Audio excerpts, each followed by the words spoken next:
बात करने के लिए लॉगिन करें www.astrotak.com। मित्रों नमस्कार, मैं हूं आपका मित्र कमल नंदलाल और मैं आप सभी दर्शकों का हार्दिक अभिनंदन करता हूं एस्ट्रो तक की खास प्रस्तुति चंद्र ग्रहण स्पेशल 2021। और इस एपिसोड के अंतर्गत हम आपको बताएंगे साल 2021 का पहला चंद्र ग्रहण क्या करेगा मेष से लेकर मीन राशि के जीवन का हाल। और जानिए उपायों के साथ साथ आपको उपाय भी बताएंगे। लेकिन उससे पहले आपको ज़रूर कहूँगा कि एस्ट्रो तक को लाइक करें, सब्सक्राइब करें। और कमल नंदलाल तो ये कहता ही है कि शेयर तो बनता है, शेयर ज़रूर कीजिए, पुण्य ज़रूर कमाइए। और ख़ास बात क्या, अगर आप मेरी सेवाएं लेना चाहते हैं, कुंडली दिखाना चाहते हैं, किसी समस्या का समाधान चाहते हैं, अपने घर का, ऑफिस का या इंडस्ट्री का वास्तु दिखाना चाहते हैं, तो सीधा आ जाइए हमारी वेबसाइट www.astrotak.com पर। सीधा वहीं से ही मुझे मेरे प्रोफाइल पर आकर कॉल मिला लीजिए, मैं आपके कॉल का इंतज़ार कर रहा हूँ। तो चलिए अब बढ़ते हैं आगे और बात करते हैं खास विषय पर, चंद्र ग्रहण। साल 2021 का पहला चंद्र ग्रहण। ग्रहण कभी भी शुभ नहीं होते, और उपाय इसलिए ताकि उस अशुभता को दूर किया जा सके। कोई भी ग्रहण कभी भी शुभ नहीं होता। लोग कहते हैं ग्रहण किस्मत खोल देगा, ऐसा कुछ नहीं होता। ग्रहण में सिद्धियां जरूर प्राप्त की जाती हैं, लेकिन किस्मत खुल जाए ये नहीं होता।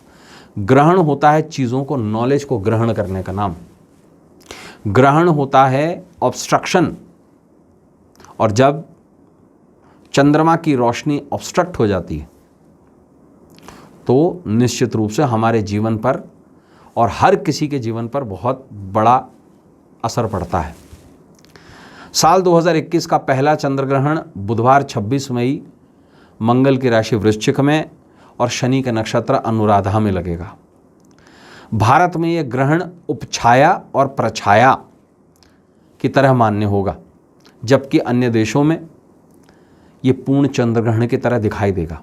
विशेष ये होगा कि इस दिन चंद्रमा लाल दिखाई देगा।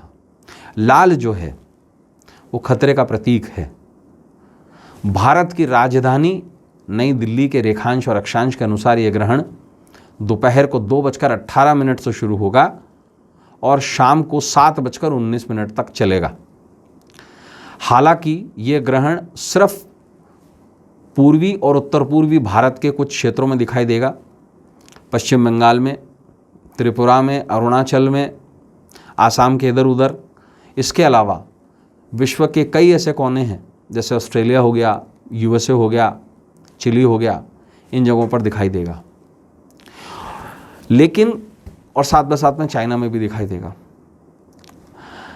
परंतु चाहे सूतक लगे या ना लगे, धार्मिक मान्यता के अनुसार कोई मंदिर बंद नहीं होगा। मंदिर बंद सिर्फ पूर्वी दिशा में होंगे भारत के। लेकिन ये कह देना कि इस ग्रहण का असर नहीं पड़ेगा, ये बिल्कुल गलत होगा। पूरी तरीके से असर पड़ेगा और बहुत बड़ा असर पड़ेगा। हमारी राशियों पर भी पड़ेगा, आप पर पड़ेगा, मुझ पे पड़ेगा, हम सब पे पड़ेगा।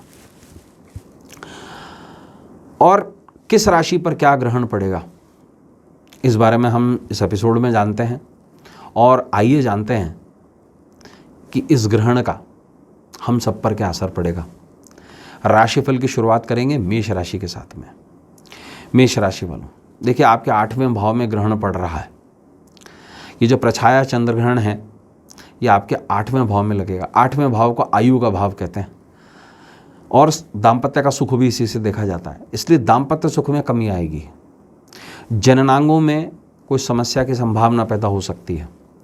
अकस्मात धन लाभ के योग भी बनेंगे, क्योंकि इसकी दृष्टि जो है वो सेकंड हाउस में है। लंबित प्रोजेक्ट जो चल रहे हैं वो पूरे हो जाएंगे। कुछ अच्छा और कुछ बुरा भी होगा। यात्रा से लाभ भी होगा। सेहत का ध्यान रखें, सेहत बिगड़ सकती है। एक विशेष उपाय कीजिए, सोमवार को किसी गौशाला में जल सेवा कर दीजिए। गर्मी का महीना है और इसी दिन से ही, अगले दिन ही ज्येष्ठ माह शुरू हो जाएगा, पूर्णिमा हो जाएगी। तो जल सेवा कीजिए, विशेष रूप से लाभ होगा। बात करेंगे राशि नंबर 2 वृष यानी कि टॉरस की वृष राशि वालों। देखिए जो प्रछाया चंद्र ग्रहण है या आपके 7वें भाव में लग रहा है। 7वां भाव जीवन साथी का, पार्टनरशिप का भाव होता है और इसकी पूरी दृष्टि आपके राशि पर आ रही है, इसलिए मानसिक तनाव रहेगा। कारोबारी भागीदारी में कुछ समस्या आ सकती है। वैवाहिक जीवन में मतभेद हो सकते हैं। आर्थिक लाभ हालांकि होगा।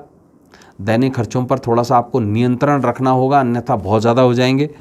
और अपनी भाषा पर भी नियंत्रण रखना होगा, क्योंकि उल झुलूल कुछ भी बोल देंगे आप। एक विशेष काम कीजिए, सोमवार को कपूर जलाकर घर में धूप कीजिए, विशेष रूप से फ़ायदा ज़रूर होगा। बात करेंगे तीसरी राशि मिथुन यानी कि जमनाई की। मिथुन राशि वालों, ये जो प्रछाया चंद्र ग्रहण है आपके 6ठे भाव में लगेगा। सेहत बिगड़ेगी, हालांकि शत्रु पक्ष कमज़ोर होगा। 6ठा भाव रोग, व्याधि, पीड़ा और शत्रु का भी है, तो कुछ रोग भी सता सकते हैं। अप्रत्याशित यानी कि अनएक्सपेक्टेड घटनाओं का सामना भी करना पड़ सकता है। रिश्तेदारों से संबंध भी बिगड़ सकते हैं। वाद विवाद के योग हैं। कुतर्क से बचें। कुतर्क का मतलब होता है बेफिजूल की बातें बिल्कुल भी ना करें। मैं भी मिथुन राशि हूँ, मैं भी नहीं करूँगा। और एक विशेष काम करना है हमको, चांदी का सिक्का दूध से धोकर तिजोरी में रख लीजिए, सिंपल। बात करेंगे चौथी राशि कर्क यानी कि कैंसर की। कर्क राशि वालों, प्रछाया चंद्र ग्रहण आपके 5वें भाव में लगेगा। 5वां भाव प्रेम का भाव, बच्चों का भाव, एजुकेशन का भाव, तो और दूसरी बात पेट का भाव।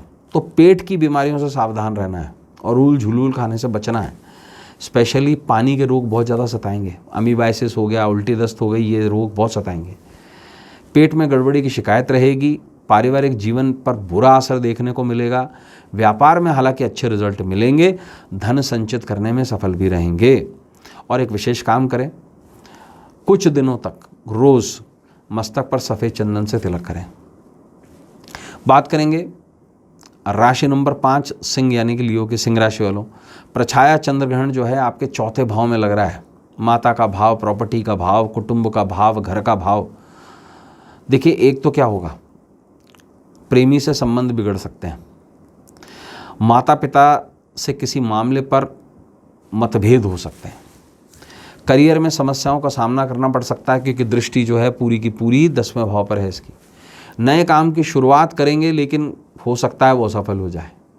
वाहन और घर खरीदने के योग भी बन रहे हैं अकस्मात। एक विशेष काम करें, चंद्रमा को पंचामृत से अर्घ्य दे दीजिए, सब कुछ शुभ होगा आपके साथ में। और माता का ज़रूर ध्यान रखिए। बात करेंगे 6ठी राशि कन्या यानी वर्गों की। कन्या राशि वालों, प्रछाया चंद्र ग्रहण आपके 3रे भाव में पड़ रहा है। भाइयों के भाव में, बहनों के भाव में, पराक्रम के भाव में। मानसिक तनाव ज़्यादा रहेगा, गुस्सा बहुत ज़्यादा आएगा आपको। अपनी लैंग्वेज पर आपको कंट्रोल करना है, क्योंकि वर्तनी और जिह्वा का यही भाव है। अपनी भाषा पर नियंत्रण रखना है, अन्यथा विवाद के लिए तैयार रहिएगा। जल्दबाजी में कोई भी फैसला नहीं लेना है आपको। और नई नौकरी मिलने के योग ज़रूर बनेंगे, लेकिन आने वाले 3 महीने के अंदर। निवेश बहुत शुभ रहेगा, इसलिए सोचें, समझें और सलाह लेकर जो भी करें काम करें। और एक विशेष उपाय करिए, किसी ज़रूरतमंद को इच्छा अनुसार चावल का दान कर दीजिए, सब कुछ बढ़िया रहेगा। बात करेंगे 7वीं राशि तुला यानी कि लिब्रा की। तुला राशि वालों, प्रछाया जो चंद्र ग्रहण है आपके 2रे भाव में लगेगा। संचित धन का भाव, सुख का भाव, कलत्र भाव। संचित धन जो रिजर्वेशन है, जो रिजर्वायर आपने पैसा जोड़ रखा है, उसका नाश हो सकता है। चोरी भी हो सकती है। चोरी चकारी की संभावना बनेगी, चोरी का डर भी सताएगा। सुखों में कमी भी आप महसूस करेंगे। आर्थिक पक्ष जो है वो भी कमज़ोर रहेगा। सेहत पर थोड़ा सा ध्यान देना पड़ेगा। और स्पेशली मैं आपको बता देता हूँ, ये जो सेगमेंट है टेम्पोरल रीजन, और दूसरा ENT, EN और T, ear, nose and throat, इस पर ज़रूर ध्यान दीजिएगा। अब एक विशेष समझिएगा, बहुत संभल कर गाड़ी चलानी है आपको, क्योंकि 8वीं दृष्टि है, 8वें भाव पर दृष्टि पड़ रही है ग्रहण की। दुर्घटना के योग बनते हैं। एक विशेष काम कीजिए, किसी बुजुर्ग व्यक्ति को सफ़ेद कपड़ा दान कर दीजिए इच्छा अनुसार। बात करते हैं 8वीं राशि वृश्चिक की। तो वृश्चिक राशि वालों यानी कि स्कॉर्पियो, ये ग्रहण आप ही की राशि में पड़ रहा है। राशि में ही ग्रहण है और उसकी जो दृष्टि है पूरी 7वें भाव पर है, आपकी राशि और लग्न। और सबसे बुरी बात ये होगी कि आपकी मानसिकता पर फर्क पड़ेगा, सेहत पर फर्क पड़ेगा, कामकाज में बाधाएं आएंगी, दाम्पत्य जीवन में क्लेश की संभावना रहेगी। मति भ्रम की स्थिति, मत भ्रम मतलब डेलीरियम, कन्फ्यूजन की स्थिति रह सकती है। वाद विवाद में फंसने के योग भी बनते हुए नजर आते हैं। एक विशेष काम कीजिए, सफ़ेद शिवलिंग पर दूध से अभिषेक कीजिए, सारी प्रॉब्लम्स खत्म होंगी। नवी राशि धनु की बात करेंगे। धनु राशि वालों, ये जो प्रछाया चंद्र ग्रहण है आपके 12वें भाव में रहेगा। देखिए, कुछ एक दवाइयों पर खर्चा ज़रूर होगा, हॉस्पिटल्स के बिल बढ़ेंगे, माता पिता या किसी बुज़ुर्ग जैसे दादाजी हैं, नाना जी हैं, उन पारिवारिक बुज़ुर्गों की सेहत बिगड़ने के योग हैं। कारोबारी यात्राएं जो हैं वो असफल रह सकती हैं, बेवजह के खर्चे बढ़ेंगे, मानसिक चिंताएं जो हैं वो कुछ परेशान कर सकती हैं, इसलिए थोड़ा सा सावधान रहना है। और एक विशेष काम करना है, घर के बाहर सफ़ेद फूलों का गमला लगा लीजिए, सब कुछ शुभ होगा आपके साथ में। बात करते हैं 10वीं राशि मकर यानी कि कैप्रिकॉर्न की। मकर राशि वालों, प्रछाया चंद्र ग्रहण आपके 11वें भाव में लग रहा है। आर्थिक लाभ में कुछ कमी आएगी। 11वां भाव होता है लाभ का, बड़े भाई का, और विशेष तौर से दैनिक अर्निंग का। तो आर्थिक लाभ में कमी आएगी, संतान को कष्ट हो सकते हैं क्योंकि इसकी दृष्टि 5वें भाव में जा रही है। कामों में असफलता मिल सकती है। नौकरी में परिवर्तन के योग हैं। ऑफिस में कामकाज ठीक रहेगा, आप वापस ऑफिस ज्वाइन कर लेंगे, वर्क फ्रॉम होम ख़त्म होगा आपके लिए भी। व्यापार में छुटपुट लाभ होने के योग नज़र आते हैं। बस एक विशेष काम कीजिए, पानी में थोड़ा सा कच्चा दूध डाल करके स्नान कीजिए, सब कुछ शुभ होगा आपके साथ में। बात करेंगे 11वीं राशि कुंभ यानी कि एक्वेरियस की। कुंभ राशि वालों, प्रछाया चंद्र ग्रहण आपके 10वें भाव में लगेगा। पिता की सेहत में कुछ गिरावट आ सकती है, ध्यान रखिएगा इस चीज़ को। 10वां भाव पिता का होता है। पारिवारिक क्लेश के योग हैं। प्रॉपर्टी में निवेश से बचना होगा आपको। सेहत खराब रह सकती है, छाती में दर्द की परेशानी आप महसूस कर सकते हैं। कारोबारी फैसले बहुत सोच समझ कर लेने होंगे आपको।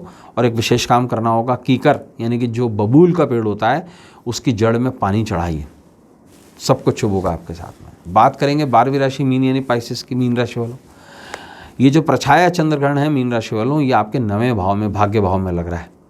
भाग्य कमज़ोर पड़ेगा, आस्था में कमी आएगी, भाई बहन को शारीरिक कष्ट होने की संभावना है क्योंकि पूरी दृष्टि ग्रहण की आपके 3रे भाव में है। वहम और पाखंड से आपको बचना होगा। पराक्रम में कमी आएगी। सही भाषा और शब्दों का प्रयोग करना है, अन्यथा विवाद के योग हैं, सामाजिक बदनामी के भी योग हैं।